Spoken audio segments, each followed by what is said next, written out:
Namaskar. Namaskar. And to introduce myself, my name is Navin Joshi. So tell us how And you became involved with the Nanda Margaret initiation. yeah, I was a student at a college in Nagpur, Maharashtra, India. And we had a friend, common friend, who one evening told us that he is having somebody from Anand Marg come to his house and he needed a few heads to show that the room was full. So he requested us to be there. And about three, four of us went there to his house. And there was a gentleman dressed up in kurta and dhoti. And he was working at All India Radio as one of the directors. And he had a blackboard set up in which he was trying to explain uh, how the creation evolved, Sanchar, Pratisanchar, etc. After all that, his conclusion was that his guru, who was in Jamalpur, is Lord Shiva and Krishna. Anyone who does not believe him can go and check it out. So I felt a little strange thinking that this gentleman is such a responsible officer to make a claim like that. Why not check it out?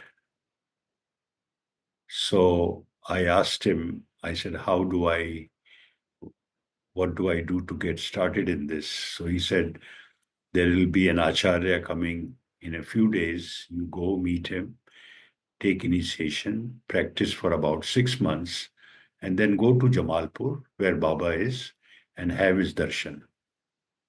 To which I was uh, fully agreeable. I went to this acharya, took initiation, and very regularly practiced meditation and asanas for 6 months and finally landed up in Jamalpur. This was end of 1966. When we got to the Jagrati and we were just looking around and full of dust and sweat, and somebody said, "Oh, Baba is coming, Baba is coming." So I thought I Baba should not look at me when I am completely drenched in sweat, traveling 1,000 miles. So I stood behind a pillar, but I was looking at who or how Baba looks like. And he walked in, his white kurta, white dhoti, and an umbrella in his hand because it was hot. So I said, "This is Baba." And because the concept of Baba is somebody with long hair and saffron robes, etc., etc. But I said, well, the only thing that struck me at that point was his beaming smile and very cheerful countenance. So then he entered into a room, and the dadas who were there, they said, anyone wants a PC, follow the line. So I told Dada, I said, Dada, I just arrived. If you give me 5 minutes, I will quickly shower and come and get into the line. He said, fine, don't take much time. So I ran, took a shower, and I was back in the line. When my turn came, I go into the room, and as I was told, I did Sashtang. And Baba was there, half reclined on a hard bed. And he said, where have you come from? I said, Baba, I am from a place called Nagpur in Maharashtra state. He said, come closer. So I went a little more near him. I was sitting on the carpet. What is your name? I said, Baba Navin Joshi. And then right away he said, why have you come so late? And I was thrown back thinking, how did I get late? Because I didn't know what time schedule I had to come. But I said, Baba, I was trying to, and I mumbled something. He said, yes, the search was there. And then he closed his eyes for maybe a few seconds. I could see both his eye pupils uh, concentrated on his middle of the eyebrows. And I was looking intently at his face. And what a darshan it was. Now I realize it was such a blessing to be so close to Baba and have his darshan when he was almost in like a samadhi situation. And he opened his eyes after a few seconds and he said, You forgot your past, but I remember everything. Remember, my boy, this life is a mission. It is not for crude enjoyment. I said, yes, Baba. And then he said, you will take an oath after me. And he made me say, I promise in front of my Baba that I shall do sadhana twice a day regularly. I said this 3 times. And then he did a gesture with his hand, spoke a Sanskrit couplet, and near my face, he did a sound like shh, like that. And I was just kept sitting and intently watching, looking at his face. And then he said, okay, my son, you can go now. So I did Sashtang again. And while I was getting up, he said, remember, for good moral life, good thinking is necessary. For good thinking, good thoughts are necessary. So I came out of the room and Dada's asked me, what happened? What is your... I said, Dada, it's too early to say either way. I don't know. But this was a quite out of the usual experience for me. And not to forget that I was a student in the college and in a missionary college where all the time we used to talk about uh, Christ and going to church and things like that. And this was quite a turn.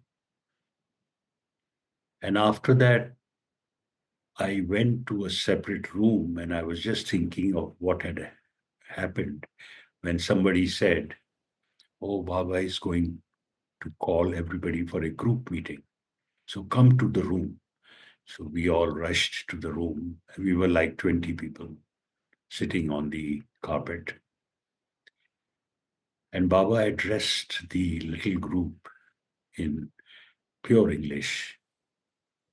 And he said, today I shall speak to you regarding the first shlok of the Bhagavad Gita. And he recited the shlok. Dharma kshetre, kurukshetre, samveta, yutsava, mamka pandavascheva, kim kurvat Sanjay. O Sanjay, my sons and their armies are facing the armies of Pandavas. Tell me what happened. What are they doing?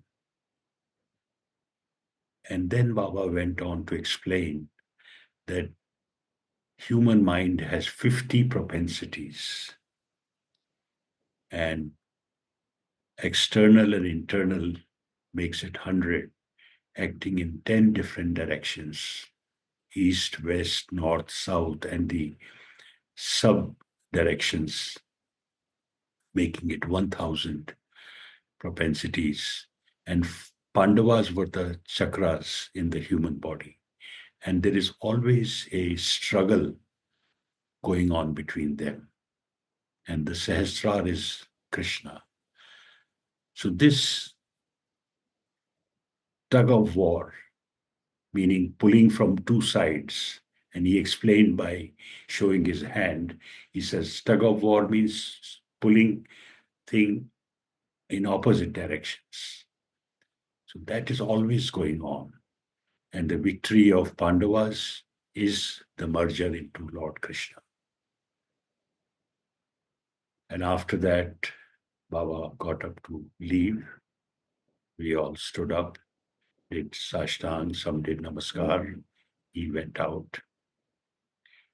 And then I started thinking, I said, I never heard this kind of explanation of Bhagavad Gita, and in such a beautiful uh, language and in English.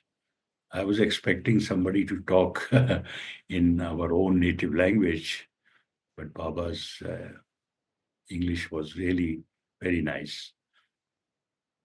And then I said, why not I visit him and see where he goes from here? And somebody said Baba has gone to his office. So I said, let me follow and see where his office is. And I asked Dadas around, I said, where does he work? So they said he's in a railway workshop. So I said, after lunch, I said, let me visit the workshop. And I go there, finding it's not far.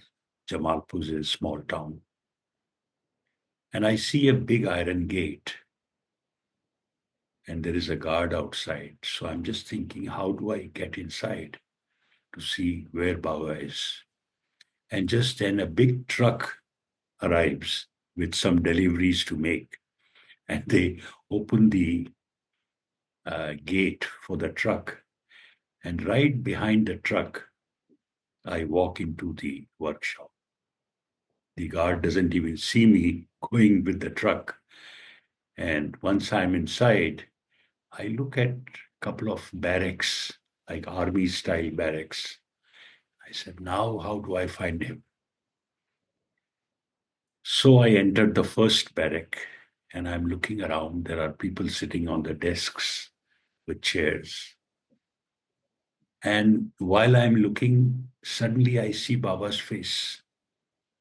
I said, oh, there he is.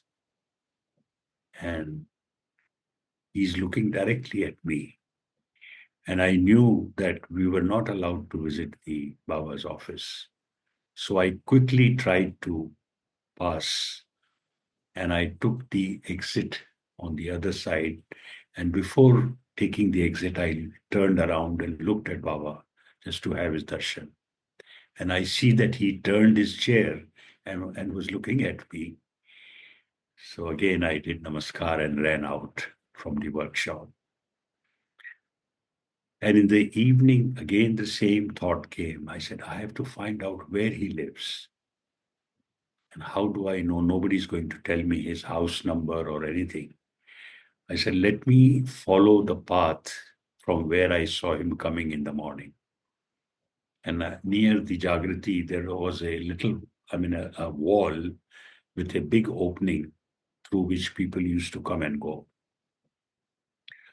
So I took that opening and I arrived at a number of railway quarters. How do I know which one is Baba's quarter? So I'm just standing, looking at them. And again, what I see is Baba standing right outside one of the quarters, looking towards the sky. And I keep looking at him for some time. And I didn't have the courage to go and meet him there. So I just did namaskar from far and came back. And next day morning, when time for Baba to arrive came, I thought if I go and meet him halfway, maybe I can talk to him. So I go there and I'm standing there when I see him coming. And as soon as he came close, I did namaskar, Baba. He did namaskar. I said, Baba, can I please have another contact with you? So his reply was, contact Abhedanand, because Abhedanandji was the Dada who was taking care of all the appointments. So I did namaskar. And I came back. And after that, I, of course, did not have the courage to talk to Dada, to ask. And I asked him when Baba went to office, I said, Dada, is there anything around here to see? He said, yeah, there is a death valley about few miles from here. And there's a hill. And on top of the hill, there is a Kali temple. People generally go there, and Baba used to go, and there is a big rock there. He used to sit on that. I said, perfect. This is exactly what I was looking for. And I go walk towards the Death Valley, and I see it's hot. So I buy a small pitcher, fill it up with water, put it on my shoulder, and climb the mountain. And in a little while, maybe like half an hour, I was at the top of the mountain where the Kali temple was. And I see that the temple is locked, big iron lock. So I go close, I have the darshan, came out, and there I see the rock, which is like a flat platform. And I go and sit on that. And I think, I said, this must be the rock Dada was talking about. And I drink a lot of water because it's hot. And then I'm thinking, what am I doing in this place, 1,000 miles away from home? What happens if somebody just decides to kill me? Nobody will even know where I am. And then God knows how I started crying loudly. And I'm wondering, I said, look, I'm a grown up person. Why am I crying here? And it continued for some time. Then I wiped my tears and I said, let me go down. I've had a good outing. And so from top of the mountain, I came down, had something to eat, and was back in the Jagrati. And I told Dada, I said, Dada, I've been on that mountain. He said, you should always inform us where you go because, you are a new person. You don't know where you're going. I said, fine, I will next time. And next day morning was my train back to the place where I came from. And I called for the rickshaw to go take me to the station. And I'm sitting in the rickshaw looking at the Jagrati. And something in me says, I don't want to go. This is the place I should be. Again, I'm crying. I said, no, Baba, I don't want to go. And then the intellect part of me says, you have to go. You just came to visit here and you finished your visit. So go back. And so with a heavy heart, I take the train back home. And after that, I am regular in my sadhana, but I kept thinking about Baba all the time. So I wrote a letter, anonymous, and I wrote in that, if you people say you know everything, then you will know whose letter this is. I didn't put my name. And I sent the letter to the Jagrati. In about a week's time, a reply came, which said that you are not supposed to write directly to Baba, but any questions or something, you can send it to us. And that was the end of the letter. And then I heard that Baba was coming to Nagpur in about 15 days. So we all went, and as it goes, we were sitting in the room when Baba came, and he sat on the hard bed. And he looked around and he said, "Who is Navin?" So I quickly put my hand up. I said, "Baba, it's me." "He's a good boy, but he's unconstitutional." So I stood up. I said, "Baba, I don't understand. What is unconstitutional?" So he pointed out his hand as if he's writing a letter. "Do you understand, my boy?" "Yes, Baba." So we took him out for a field walk after that. Beautiful lake. And as you know, Baba loves to walk. And during this occasion, it happened that we offered a place for him to sit on a bench, which was overlooking the lake. And I was the only person around him at that particular moment. And I mustered up courage to ask him, "Baba, can I ask you something?" "Yes." I said, "Baba, is God imagination of human mind, or is it a reality?" So he looks at me and he said, "Do you have a mind?" I said, "Yes, Baba, I have a mind." He put his hand out, palm of his hand. He says, "Show me your mind in the palm of my hand." I said, "Baba, I know I have a mind, but I cannot show it on your palm." "Same way, my boy, God is more real than you and I. He can be felt and realized, but cannot be shown on the palm of anybody's hand." And that was a wonderful answer, I thought.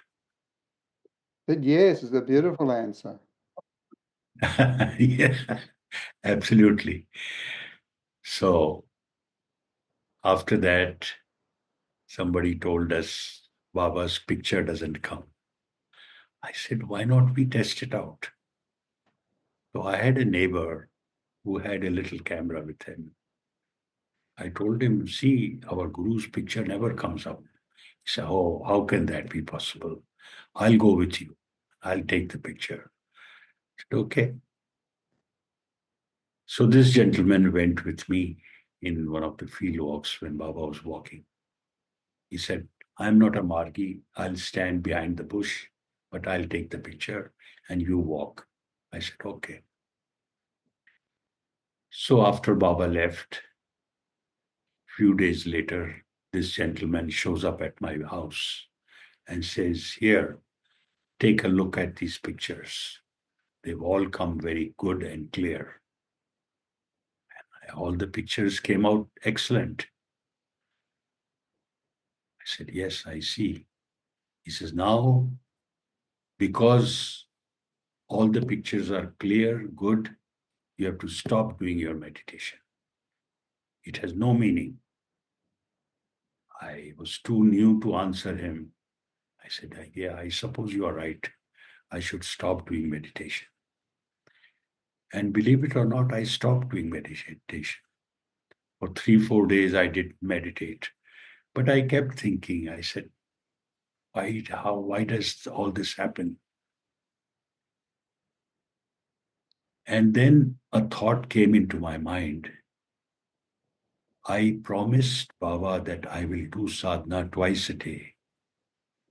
So how come that oath was done before I talked to this gentleman? So I will continue my meditation and I will go to Baba and ask him why the pictures came, because the others told us that pictures don't come. So I resumed my meditation. And I told this gentleman, I said, look, it was my fault. I'm too new to the thing, but please give us back the pictures because I think we are not allowed to take pictures. He said, no, no, no, I'm not going to give pictures back. So I called all the Margiis and said, look, I made a mistake. And this guy has Baba's pictures, and we are supposed to take it back and send it back to the Dadas, his PA Dadas. So all of us agreed, and we went as a group. And they said, whatever happens, we have to get it back. So we were all very determined. And I went to his house and I said, look, enough is enough. You are playing with all our sentiments and feelings. We want the pictures now. When he saw us so determined, I don't know what happened to him. He said, okay, let's finish it. I'll give you all the pictures back. And he gave us the pictures back. So we were very happy. But then a doubt lurked in my mind that why did the pictures come? And just then we heard that Baba was coming to Bombay, a city not too far. So I took a plane ride and I went to Bombay. And I met Baba's PA Ramanandji and said, Dada, this happened. But the pictures we sent back, we have no pictures now. But I would like to have a meeting with Baba if possible. So Dada said, okay, let me see what I can do. Or maybe you can go on a field walk with him. I said, oh, that's fine too. So next day morning, they went on a field walk and I was part of it. We took a boat from Gateway of India to Elephanta Caves, which is about 10 kilometers. And there were about 10, 12 dadas, and Baba was there. And I was sitting right across from him in the boat. And Baba asked one of the dadas to sing a bhajan. He sang very nice, very melodious bhajan. And it was bright sunlight, like 11 o'clock. They were all around boats and the ocean. We could see the ships around. And our small little boat was going towards the Elephanta Caves. And just then I said, now probably is my time. I will ask Baba, why did the pictures came? So I tried to open my mouth and I said, Baba. So he looked at me and with his hand, he made a gesture of taking picture. So I knew he knew everything. So I did not push it more. And then Baba changed his seat. I could see him shift. And Dada was sitting, singing bhajans. And both Baba's eyes were fixed upwards. And I understand that is one of the spiritual mudras. And for a few minutes, all we saw him, his eyes fixed upwards, and he was sitting still. And to this date, I cannot forget that darshan. All my whatever questions, nothing was there except have his darshan, which I, of course, had. And when we landed up in Elephanta Caves, Baba walked up the stairs and big statues of Lord Shiva there. And he explained that, you see, there are threads in all these statues when they were made, because the Aryans wanted that people think Shiva is part of them, whereas Shiva was not an Aryan. But because he became so popular, they put a thread around his neck to let the public know that he was an Aryan. So like this, he explained a couple of things, and we all came back to Bombay. And from Bombay, I returned to Nagpur, where I was studying. And from Nagpur, we went back to another city where my father had business, Jaipur, where I joined master's program. And we started working, spreading among the college students all about Anand Marg. And about 17 or 18 or 20 students became, they took initiation. And just then Baba came for a visit to Jaipur. And like the usual system, he did PC.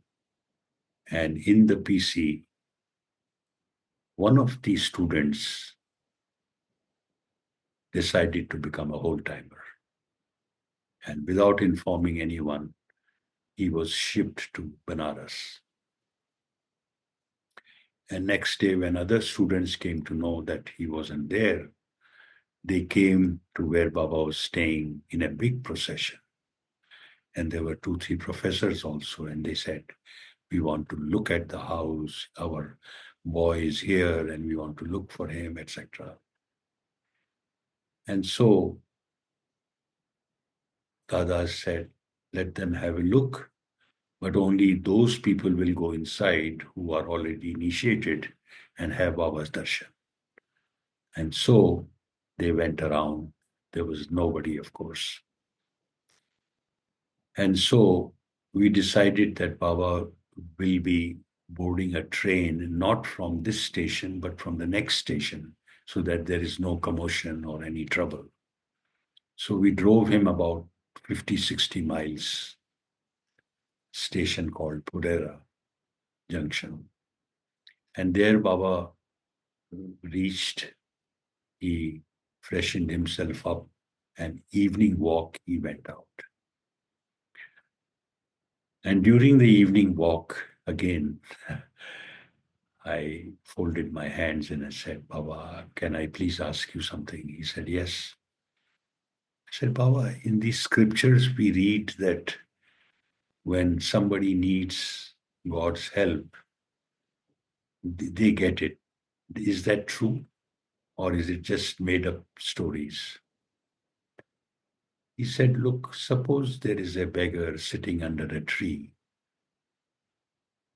and he's asking people, oh, give me food, give me food. People may not stop for giving him food.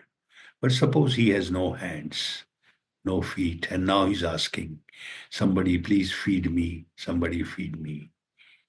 There will be instant help to him. And because he's unable to do anything at all. So this is how, when you have used up all your energies and then you ask God for help, there will be instant help. Then I said, Baba, in that case, people who are very rich, who don't need anyone's help, why would they remember God? Because they don't need any help at all. And he said, in that case, they should always remember, where is all this coming from? And that was the answer to my question. And after that, we boarded the train. And while he was sitting or boarding the compartment, I asked him, I said, Baba, now there is a lot of fighting and students are quite annoyed, etc. How do we handle all this? So he said, look, there will be 2 groups. One group will favor you and one group will be against you. So there's nothing to worry at all. And then he boarded the train. And this is exactly what had happened when I came back. There were a group who was always supporting me. And the best part was, after a few days, when this class was going on, this boy who had run away to Banaras came back. So By this, Benares, he went to the training center in Benares. yeah, he came back from there. And he said, people asked him, did Mr. Joshi send you there? Did he tell you to go? He said, no, no, no, no. He never told me to go. He told me when I asked him, he said, look, you decide yourself what you want to do. And so all the anger against me, everything was gone because he said he never told me to go or do anything. In 1975, emergency was declared in India, and they started arresting people anytime, anywhere. And during that time, I was working in Delhi. So somebody told me, he says, oh, you should not take the risk and you should move out from your place. Otherwise, you could be in trouble. And I said, move out for what? What did we do? So I'm not going to move out. And as things would go, one of the Fridays, I came back from office and parked my car outside the house when small children who were playing, they came running and they said, Uncle, your friends were here. I said, my friends? I don't expect any friends. They said, oh, there they are coming. And I see 4, 5 plain clothes people come. And here they are surrounding me while talking. And one of them says, the station house officer of the local police, he needs to talk to you. So I said, well, in that case, can you let him know that I'm back? I'm in the house.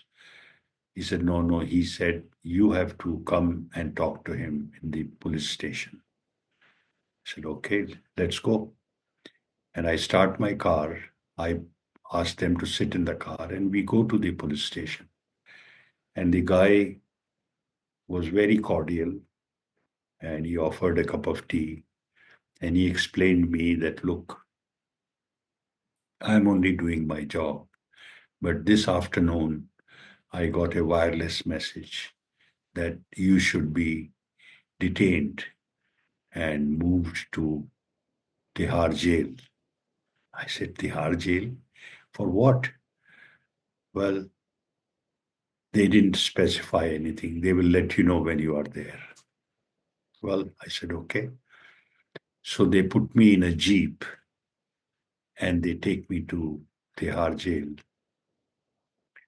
And there, when we are entering the jail, the superintendent, he's standing outside. He says, why have you brought him? So they said, sir, he's one of the Anand Margis. And so he said, oh, okay, take him to C class. And I am taken to the C class jail where there are like cages. And in every cell, there is about 10, 12, 14 people. And for me, of course, this was the first trip ever.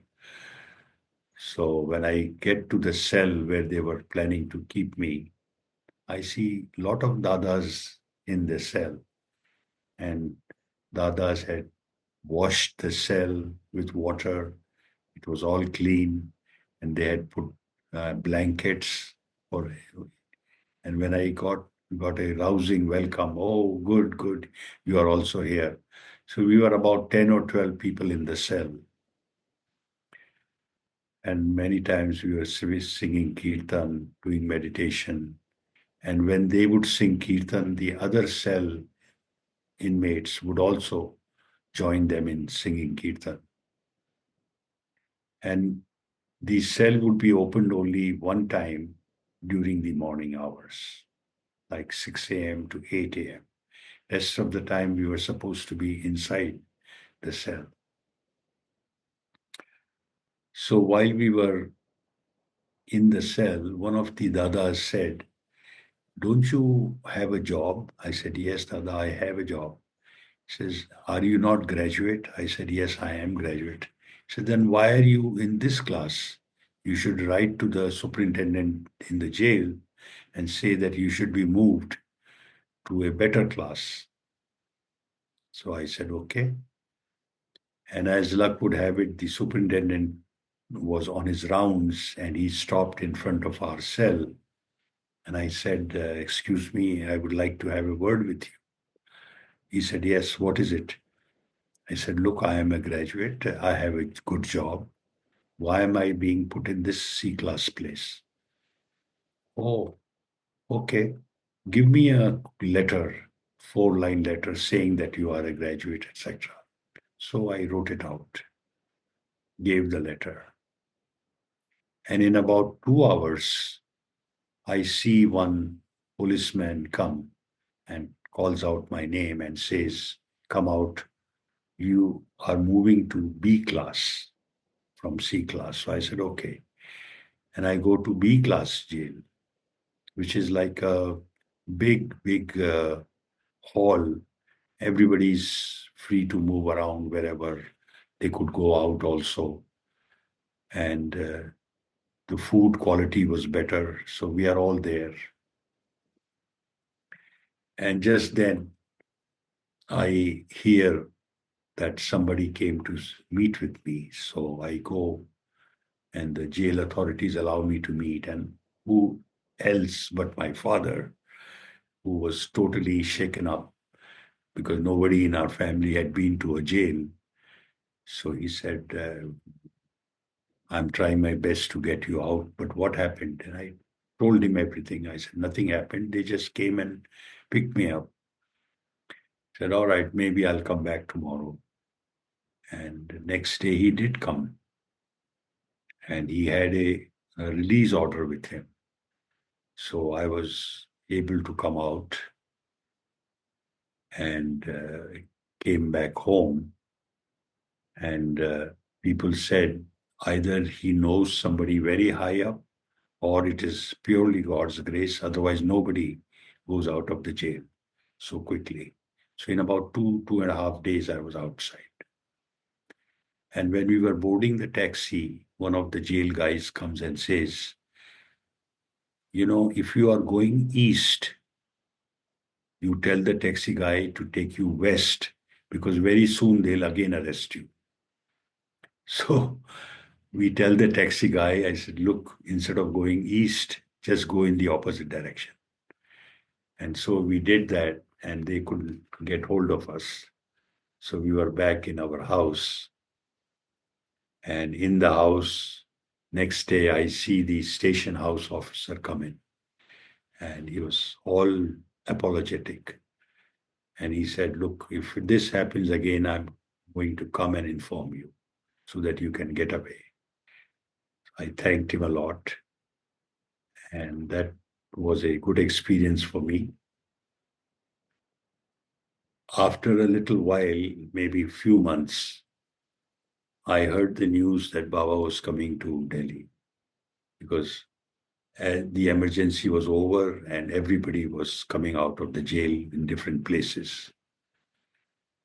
So Baba came and we went to the airport to receive him. And he asked the PA Dada, he says, "Where am I staying?" And they told him the place and he vehemently nodded his head. "No, no, I'm not going there." So we had no alternative but to request him to move to a hotel. And there was a hotel close by. So Baba was temporarily moved to the hotel. And he said, "Within 2 hours, I'll be ready to move out of this hotel." So he went, he was in his room doing his prayers, etc.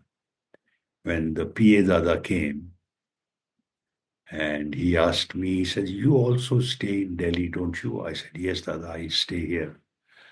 says, then go get your house or apartment ready. We'll bring Baba there in 2 hours' time. So I said, yeah, of course, Dada, I'll go. And I took my transport and I rushed home. And I told my wife, I said, look, let's get this place all cleaned up. Within 2 hours, Baba should be here. And so within 2 hours, I heard Baba's car come down. We went down. And meanwhile, we had cleaned up the place. We had changed the bed sheets. Everything was washed. And he came up.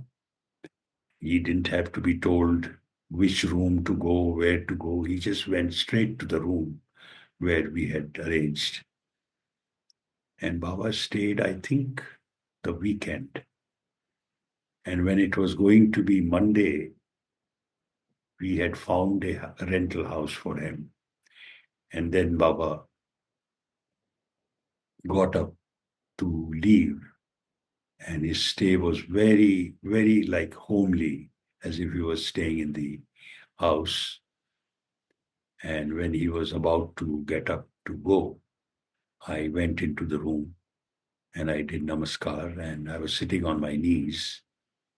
And I said, Baba, I'm sorry, we couldn't do it the best we could. So Baba's face was at that point quite serious. And he closed his eyes and did namaskar. And he said, become a perfect man. And then he got up and walked out of the room. My wife was standing near the door. She did namaskar too. And outside were all dadas, didis from everywhere. So whole house was full of orange. And then Baba went down. And I went and talked to the driver of the car and I showed him which way to go from there. And that was the trip we had at Baba's visit.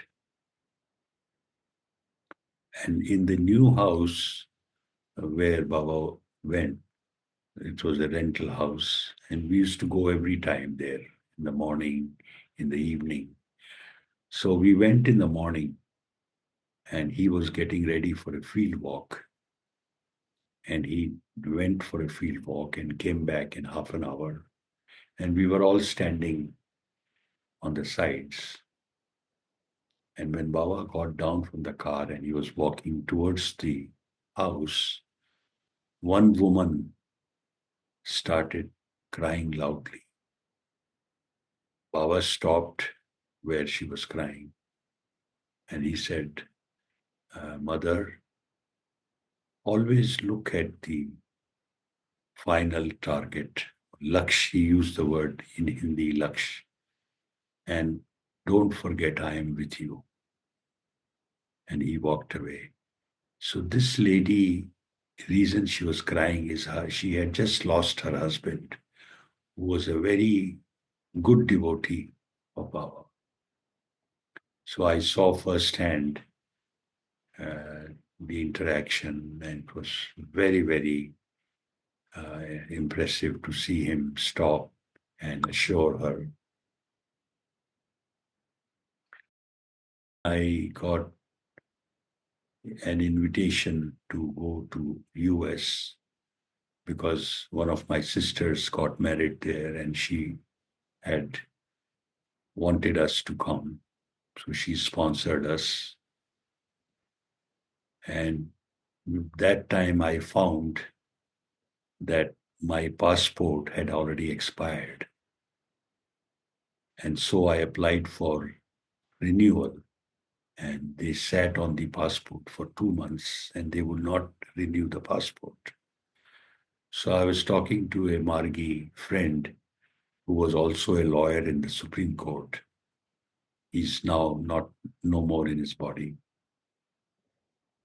And I told him, I said, look, I don't think they will issue me a passport. He said, it's very simple. Go to court and file a writ petition. I said, I have never been into a court. He said, no, don't worry, I'll do everything, arrange for the money. So he hired a top lawyer who was a retired judge also. And we paid him a lot of money to join our side. And we filed a writ petition in the Supreme Court of India that my fundamental rights were taken away because they are not issuing me the passport. And so the court hearing, we went. There were 3 judges on the bench. And before our lawyer could say anything or do anything, the government lawyer stood up and said, my lord, we are still collecting our information, and so we need an adjournment. So the court gave adjournment for a week. And after a week, we went back. And again, the same process happened because they didn't have anything. So they would keep delaying. And each time we went, we had to pay to our lawyer a lot of money. So in the third meeting, I told the lawyer, I said, look, we are not very rich people, and somehow we are able to manage your fees. But you don't say anything. How come you just keep sitting? He said, look, I've been a lawyer all my life. I know when to open my mouth. Just wait and watch. So I said, all right. And the next meeting, again, exact same scenario. They got up and said, we need more adjournment. And this guy, this time, he jumped up. He said, my lord, the entire career of my client will be ruined if you don't take a decision now. And he went on and on and on. And I was also surprised. And I was thinking in my mind, I said, Baba, if it's not your will, probably we shouldn't even do all this. When I was just thinking and praying, a man enters the court from the door, back door, and he goes straight to the government attorney and tells him something in his ears. So the government lawyer stands up and he said, my lord, I have something to inform you. Said, what? He said, the government of India just decided to grant passport facilities to Mr. So-and-so. Well, the judge put his gravel down and he said, the passport should be issued today. And so the case was finished. And I went straight to the passport office. And the passport officer, who never used to talk to us, he welcomed me and he said, oh, come, come, come. You like to have a cup of tea? I said, look, I don't need any tea, nothing. I just need my passport. So he called up, he says, bring. And within 5 minutes, my passport was given to me. I didn't even say goodbye. I just rushed out of the room. And I called up the embassy and I asked for the appointment. And I was given a time. I was given a date, interview date. So on the day of the interview, me, my wife, and one little daughter, 4 years old, we appeared at the US Embassy in Delhi, 8:30 in the morning, and we sat the entire day. Whole day we were sitting there. Our name was not called. And all the announcements that they were making were only denials that you cannot be issued a visa because of this deficiency.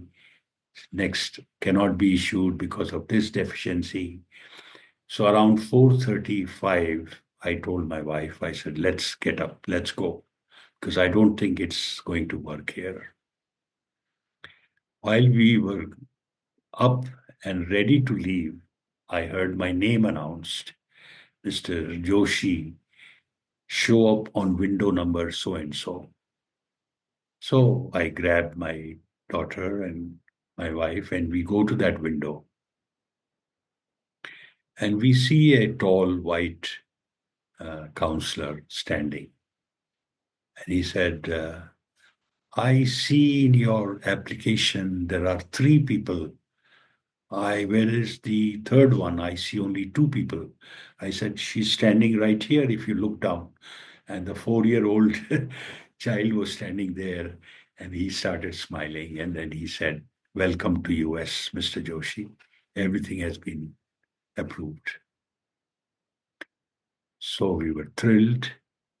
We got the visa, we got the green card, and we came home. And my wife said, what do we do next? I said, I know what I'm doing next. I'm going to Calcutta. So she asked me, why Calcutta? I said, look, I have to go to Calcutta. I went to Calcutta. And I told Ramananji again, he was the PA still. I said, Dada, this is what has happened. I need to do a sajda.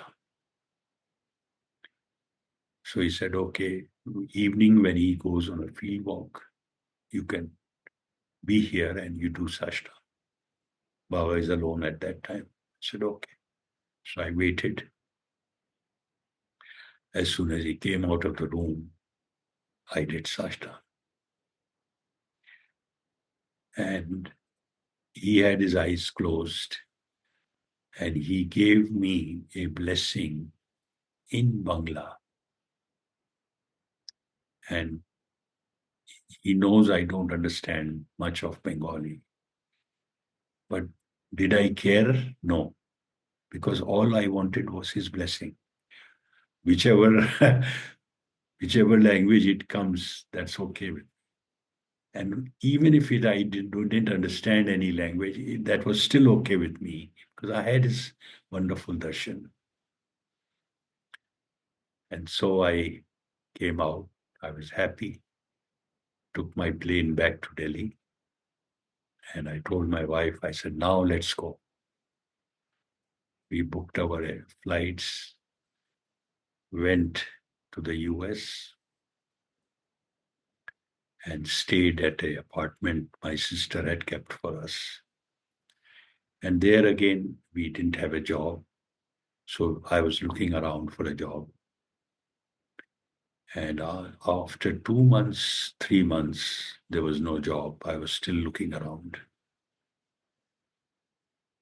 And then one day I thought, I said, why am I going around looking for jobs when I have a very good job back home? Because they had told me they'll keep the job up to 6 months' time. I said, maybe I should just pray and say, Baba, if it's not your will, I'm happy to go back. That is exactly what I did. And I think after 2 days or 3 days, a man showed up at the apartment. He says, I'm the landlord and I came to collect the rent. So I gave him the rent, whatever money I had. He says, can I talk to you? I said, yes. He says, what do you do for a living? I said, well, nothing much at the moment, but I have a real estate license and I'm trying to start my own work, own business. He says, I'm looking for something in real estate. Can you help me? So I said, of course, have a seat and we talk. And I show him the properties which I had, and they were all developed by IT&T Corporation. And he said, I need this property. How much do I pay you? And I give him and he writes a check and gives it to me. And I still don't believe that somebody is writing a check to me. And that was my first ever business in the US. And in that deal, I made not much, only $800.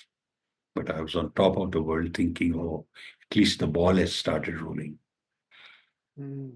And after that, I went to ITT office in Great Neck. I gave them the property papers and all. They were happy. They said, why don't you come to the office and we'll give you a desk to sit. And here there's a yellow pages. You can call anybody you like. So I sit there and look through the yellow pages. I don't know anybody there. Then I said, let me look at some guy whose name looks like Indian. And I'm looking through that and I see one name, Dr. Raju. And I said, this name is Indian. Let me call him up. And I make a phone call. And luckily he picks up. And I tell him, I said, look, I'm so-and-so, and we are developing this community in Palm Coast, Florida, and I would like to come and show you. Oh, yes, come tomorrow. So I go next day and I show him, use the same pitch. He says, I'll buy the least expensive property from you. And what if I don't like it? I said, well, we refund all the money back to you. You lose nothing at all. So he gives me a check again. And when I'm about to leave, he says, Mr. Joshi, I have a question. How many clients do you have? I said, sir, you are the first legitimate client that I have. The other one, which I had beginning, was hardly anybody I knew. He said, sit down. I'll give you 10 names. Write down all the 10 names. And call each of them and tell them I bought it from you. I was very thankful to him. I took his 10 names, came back to office, and started calling all the 10 people. They all 10 of them said, okay, come over. And without my explaining them about property or anything, they said, which one did Dr. Raju buy? I said, this one. So, okay, which is the nearest one to his? And so we went. In 1 month, I had 10 property sales. And I made almost probably $70,000, $80,000 in that year. Where was the money coming from? God only knows. It was like pouring. And the vice president of the company came and said, are you Mr. Joshi? I said, yes. You are not very comfortable here. Take a private room. So they gave me a private room. I became a division manager. And the ball just kept rolling and rolling. And there was no looking back after that. What do I do today? I'm a financial advisor with one of the Fortune 500 companies. Office in Queens, New York, my own office, and the company. I mean, I live comfortably, and I'm living between three Jagritis. Things would be, I am Bhakti Pradhan in both the places, and try to attend as much as I can, because of course I'm not that young anymore, but whatever energy Baba has given, try to do the best I can. Unless you have any more questions. Sorry. That was lovely, Dada. I very much enjoyed your narration. Thank you. I tried to summarize the whole thing.